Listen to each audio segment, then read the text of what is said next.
Welcome to Unit 8 Review. In this unit, we will be discussing acids and bases. We have already defined this terminology, but now it's time to look at this concept in a lot more depth. Specifically, we will refine our understanding of these terms, then discuss pH and pOH for strong acids and bases, weak acids and bases, buffers, titrations, molecular structure, pKa, more on buffers, the Henderson-Hasselbalch equation, and buffer capacity. So let's get started by recalling what we already know about acids and bases, and what these substances will do. Recall that the Bronsted-Lowry model focuses on proton transfer as the defining characteristic of an acid-base reaction. Protons are simply hydrogen nuclei, and in the Bronsted-Lowry model, an acid is something that can donate a proton, while a base is something that can accept a proton. This means that an acid-base reaction is one in which one compound transfers a proton to another compound. Acids and bases can be neutral compounds, or they can be charged species, either cations or anions. When a molecule acts as an acid, it will lose a proton, and in doing so, it will become its conjugate base. This is because if the resulting molecule acts as a base and gains a proton, it will become the original acid molecule again, which is why there are equilibrium arrows here. Here is a list of acids and their conjugate bases. Note that as each acid loses an H+, the resulting base must have a charge that is one less than the acid, so a neutral acid becomes negatively charged, or a positively charged acid becomes neutral. If a molecule acts as a base, it will gain a proton, and in doing so, it will become its conjugate acid. This is because if the resulting molecule acts as an acid and loses a proton, it will become the original molecule of base again. Looking at this list of bases and their conjugate acids, if a molecule gains an H+, the resulting acid must have a charge that is one more than the base, so a neutral base becomes positively charged, and a negatively charged base becomes neutral. Now that we understand these definitions, we should be able to look at an acid-base reaction and identify the acid, base, conjugate acid, and conjugate base. See if you can label this one. If we track the protons, clearly water has acted as an acid, giving up a proton, and ammonia was the base, accepting the proton. This makes hydroxide the conjugate base, and ammonium is the conjugate acid. Now let's get a little more technical. When a strong acid dissociates an aqueous solution, every acid molecule will transfer a proton onto a water molecule, forming a hydronium ion, or H3O+. Here is an acid-base reaction involving hydrochloric acid, which is a strong acid. Because it is a strong acid, every molecule of acid transfers a proton to a water molecule. Here are some common strong acids. There are weak acids as well, and these also transfer protons to water molecules, but they do not react completely. They will establish some kind of equilibrium between the unionized acid and the conjugate base. Similarly, a strong base will steal a proton from a water molecule to produce a hydroxide ion. Some strong bases are comprised of hydroxide ions themselves. Weak bases, just like weak acids, only partially react. We should recall that water can be referred to as amphoteric. This means it can act as either an acid or a base. We saw how water acts as a base in the presence of an acid, becoming hydronium, and in the presence of a base, water can act as an acid, becoming hydroxide.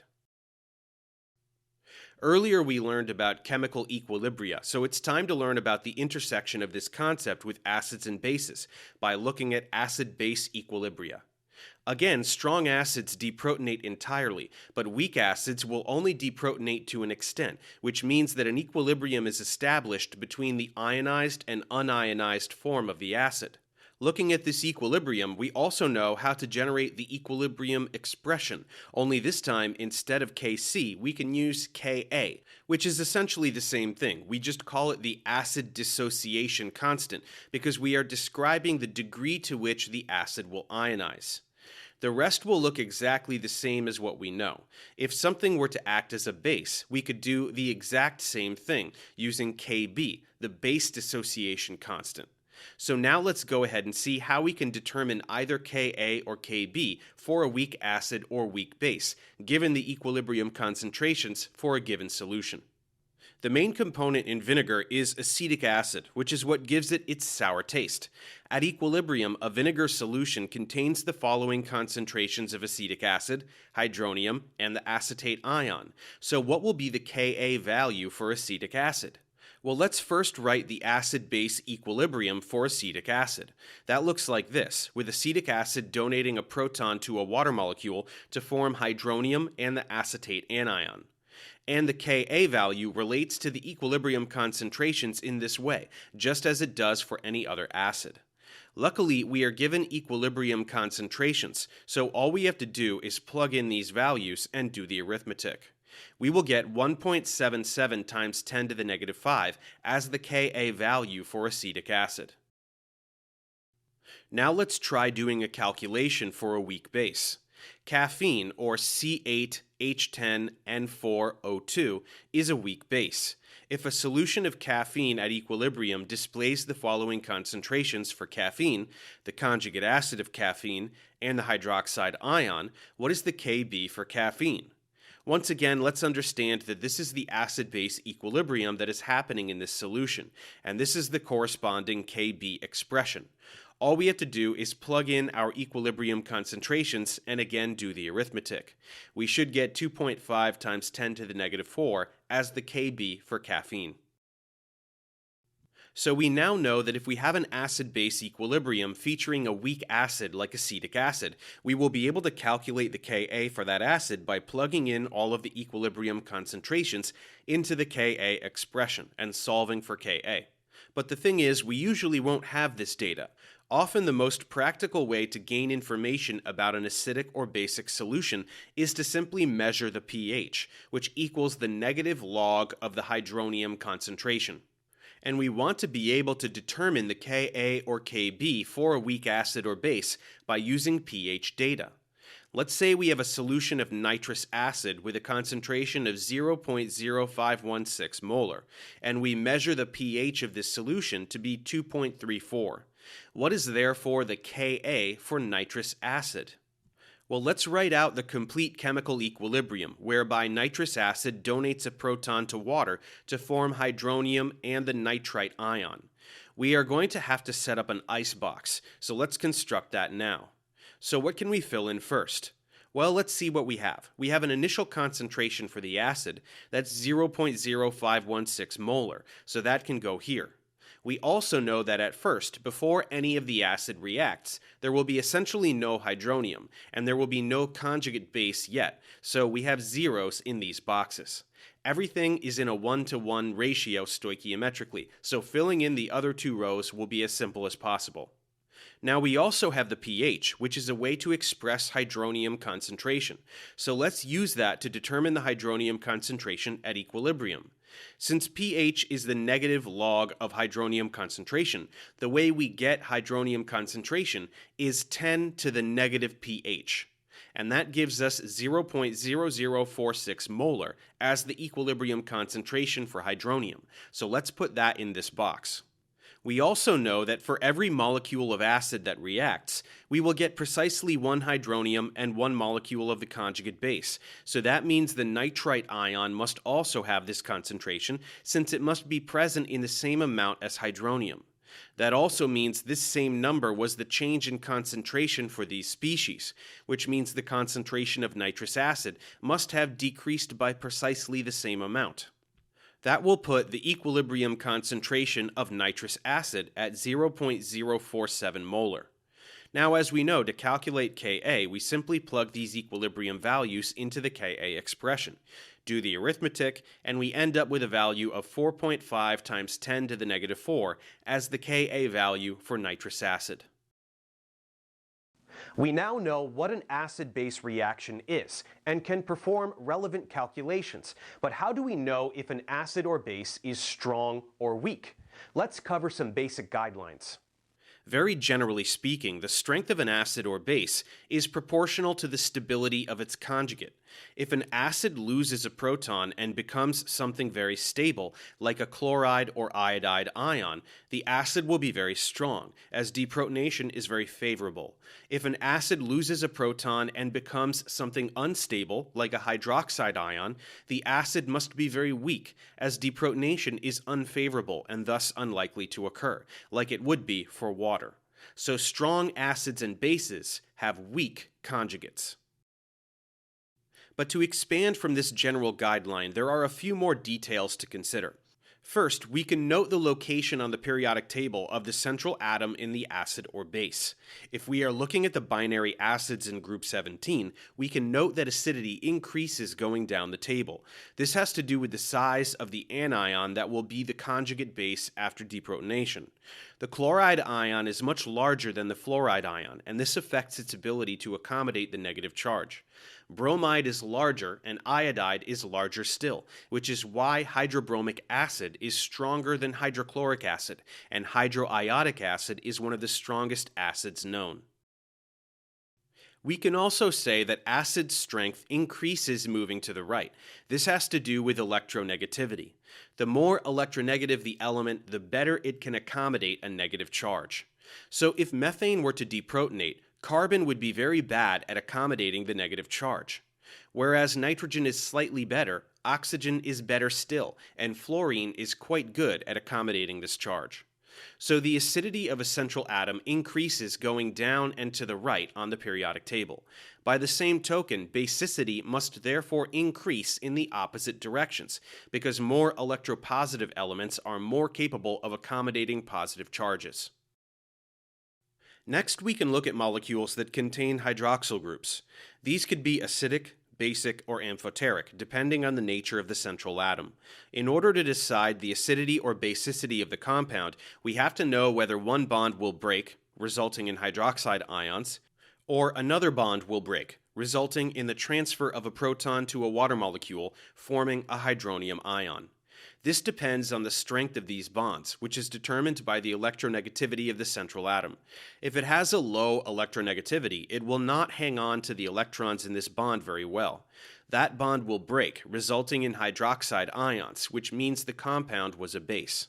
If it has a high electronegativity, it will hold on to the electrons in that bond very tightly, meaning this other bond is more likely to break, generating hydronium, meaning the compound was an acid.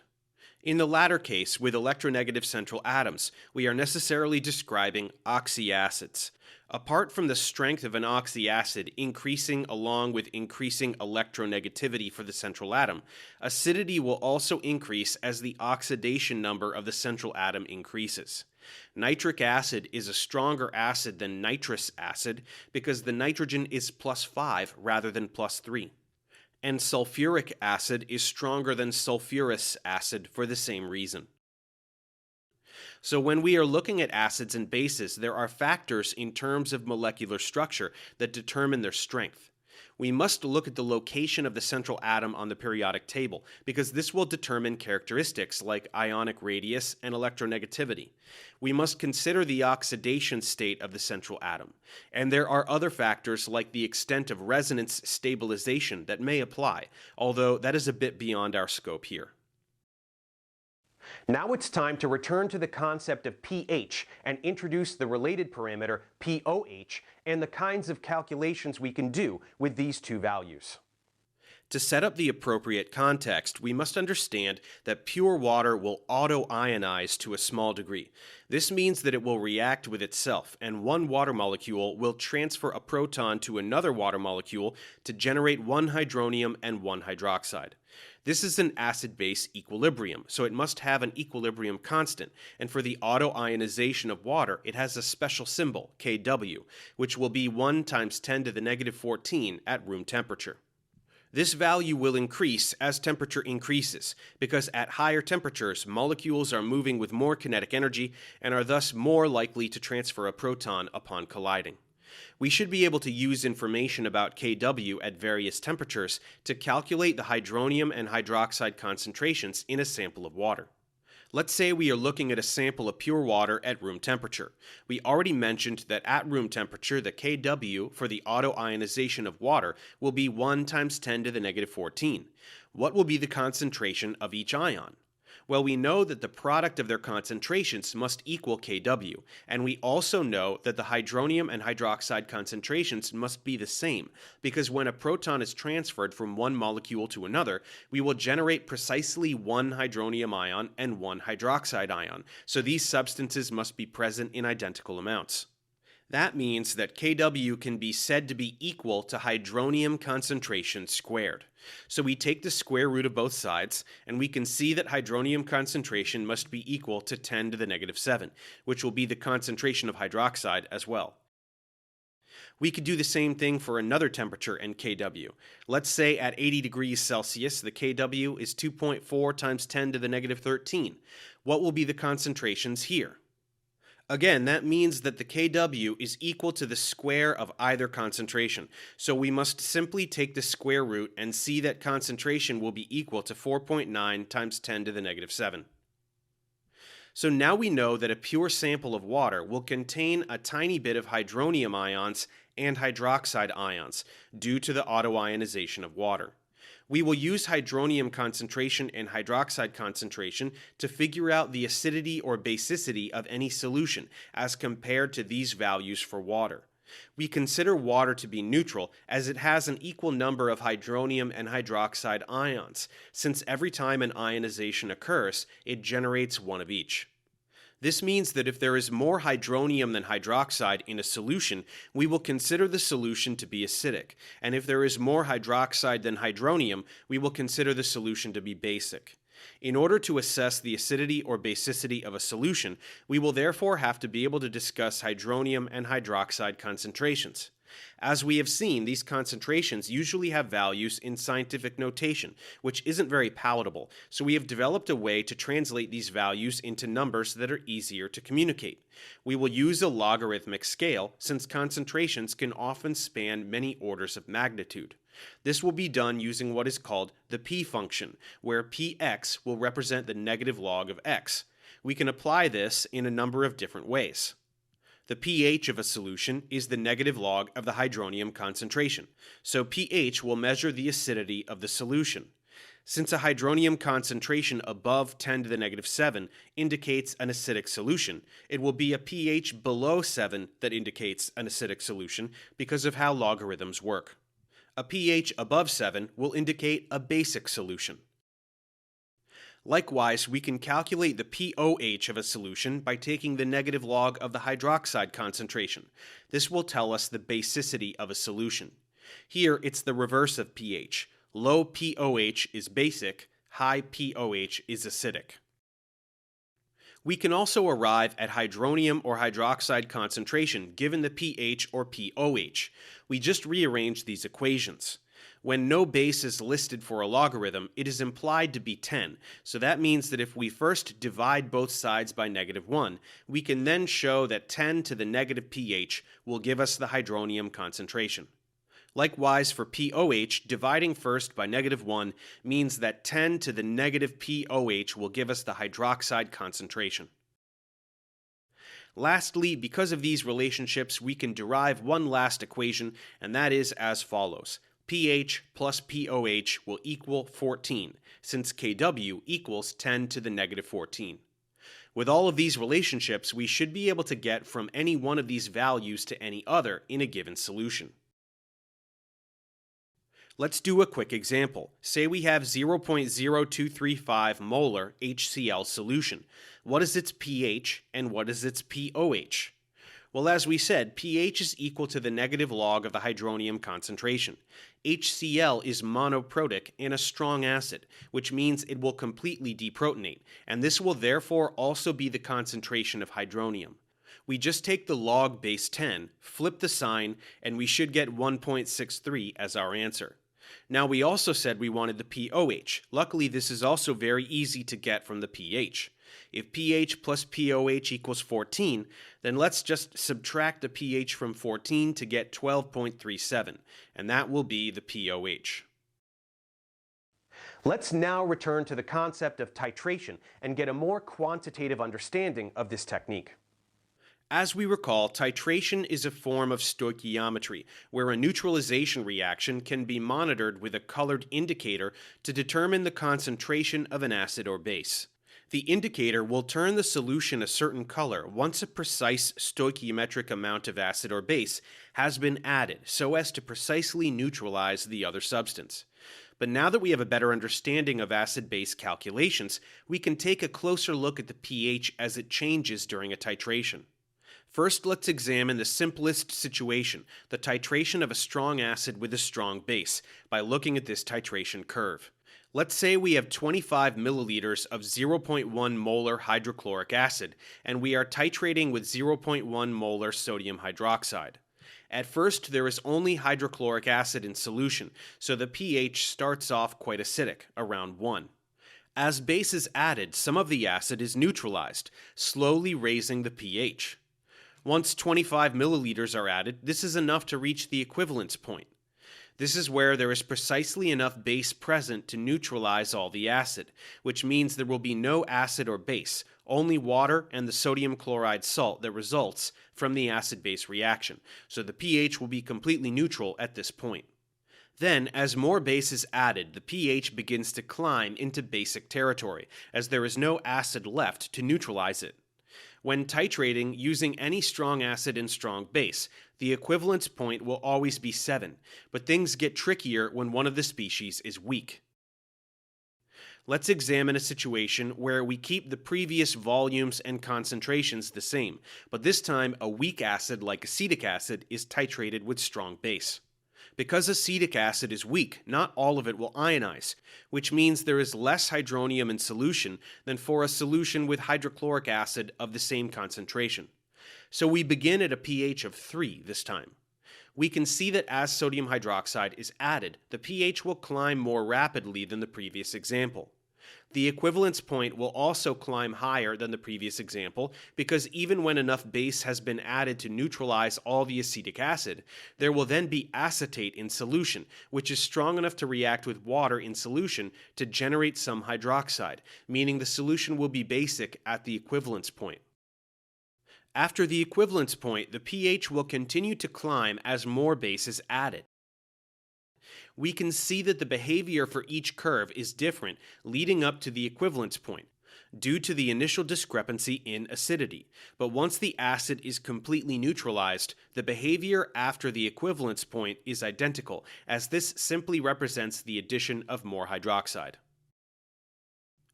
Now that we know how pH varies during titration, it is time to learn how to do quantitative calculations regarding the pH of a solution at various points during a titration.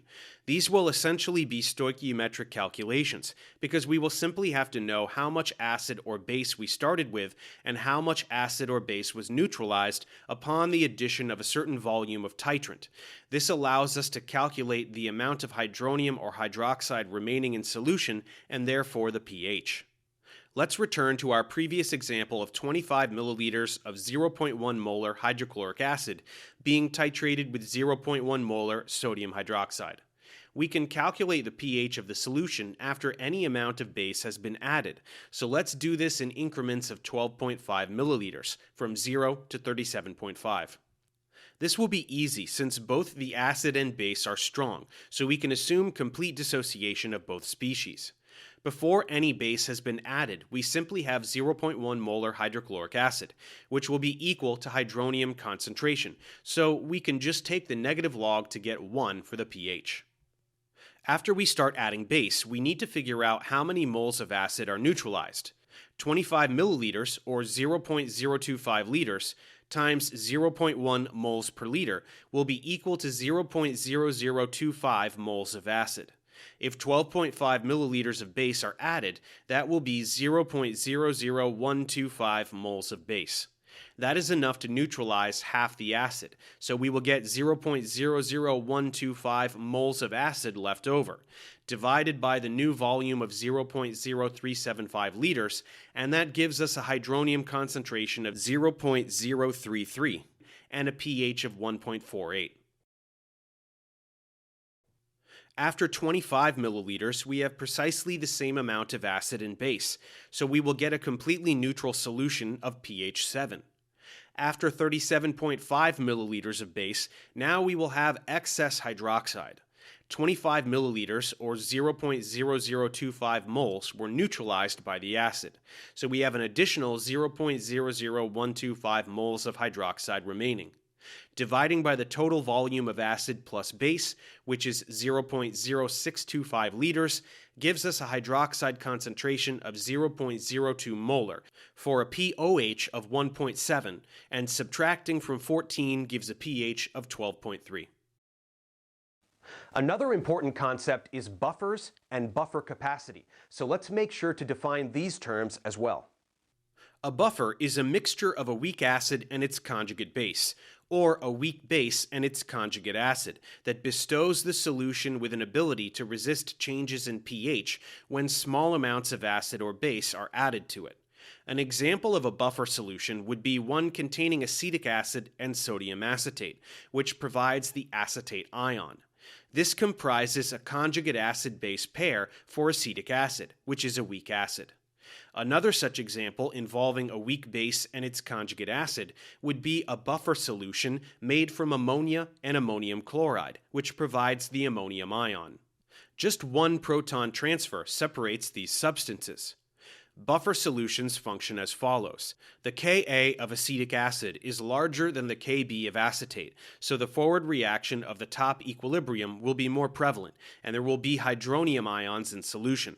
Therefore, if we add a little bit of strong base, it will react with the few hydronium ions present, and since the ionization of acetic acid is in equilibrium, removing hydronium will push the equilibrium to the right, and more acetic acid will ionize to restore the hydronium concentration back to its original value, as we would expect from our knowledge of Le Chatelier's principle.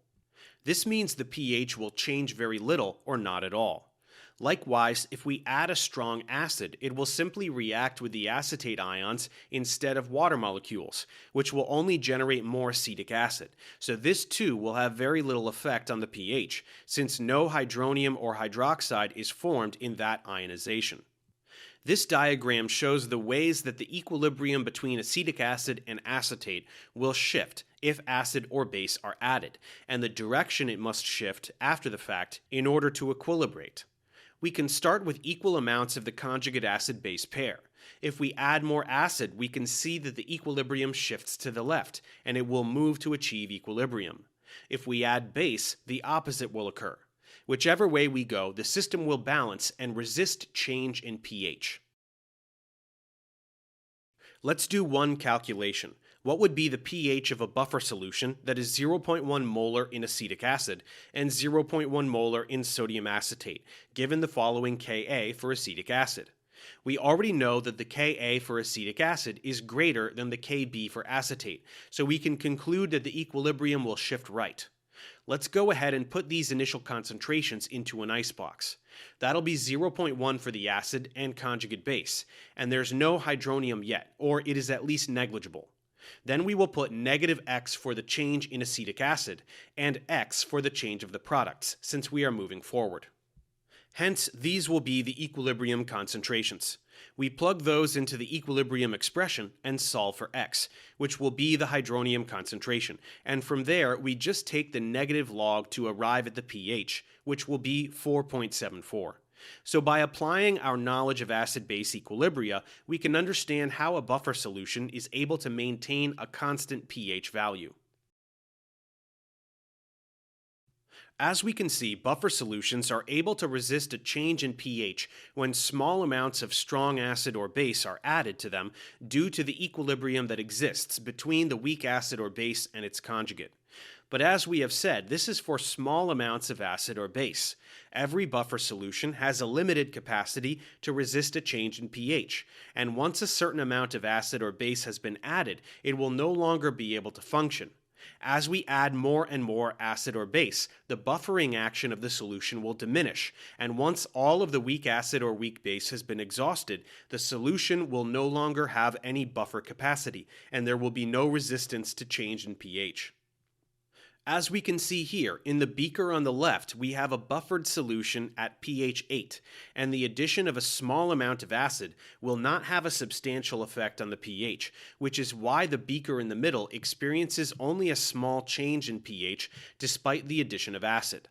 But once we add too much acid, as we can see from the dramatic increase in volume in the beaker on the right, the buffer capacity of the solution is exhausted and the pH drops all the way to 1.53. We will define the buffer capacity of a solution as being the amount of acid or base that can be added to a certain volume of the buffer solution before the pH changes significantly, usually by at least 1 pH unit. Buffer capacity will certainly depend on the amount of acid and base that are in solution, which is why a buffer solution that is 1 molar in acetic acid and 1 molar in sodium acetate will have a much greater buffer capacity than a solution that is 0.1 molar in each substance. These solutions will have the same pH because they involve precisely the same equilibrium, but the more acetic acid molecules and acetate ions there are, the more molecules of strong acid or base that can be neutralized, and hence a greater resistance to change in pH as acid or base is continually added. In discussing buffer solutions, there is an equation that must be mentioned, and it is the Henderson-Hasselbalch equation. Before we discuss the implications of this equation, let's first see how it is derived. If we start from the Ka expression for a generalized acid, we might want to solve for hydronium concentration in order to discuss the pH of a solution. To do this, we multiply both sides by the concentration of Ha and divide both sides by the concentration of A-. That will give us this. Now we know to get pH we simply take the negative log, so let's take the negative log of both sides. The log of the product on the right side can become the sum of two different logs because of the rules of logarithms, so this is what we end up with. From this, we can simply express a few things differently. We know that the negative log of hydronium concentration is pH. The negative log of Ka is called the pKa of an acid. And because of the rules of logarithms, we can change this negative log to a positive log for mathematical simplicity if we flip this fraction upside down. That gives us the Henderson-Hasselbalch equation, which is useful for preparing or analyzing buffer solutions. There are two contexts in which this can be used. First, when looking at an existing buffer solution, if the pKa of the acid involved is known, and we have a way to measure the concentration of both the acid and the conjugate base, then we can plug these values in to solve for the pH of the solution. But in addition to this, when preparing buffer solutions, we know that we will want to use the acid and conjugate base in equal amounts. If we do so, then this numerator and denominator will be equal, meaning this fraction will be equal to 1, and the log of 1 is always 0, so this term disappears completely, leaving us with pH equals pKa. That means that when preparing a buffer solution, if the acid and conjugate base are used in equal concentrations, the pH of the solution will be equal to the pKa of the acid. Since there are so many acids with pKa's tabulated that we can refer to, this will allow us to generate a buffer solution of virtually any pH by selecting an acid with a pKa that is equal to the desired pH of the buffer solution. And that concludes our Unit 8 review. I'll see you in Unit 9, where we will discuss some applications of thermodynamics.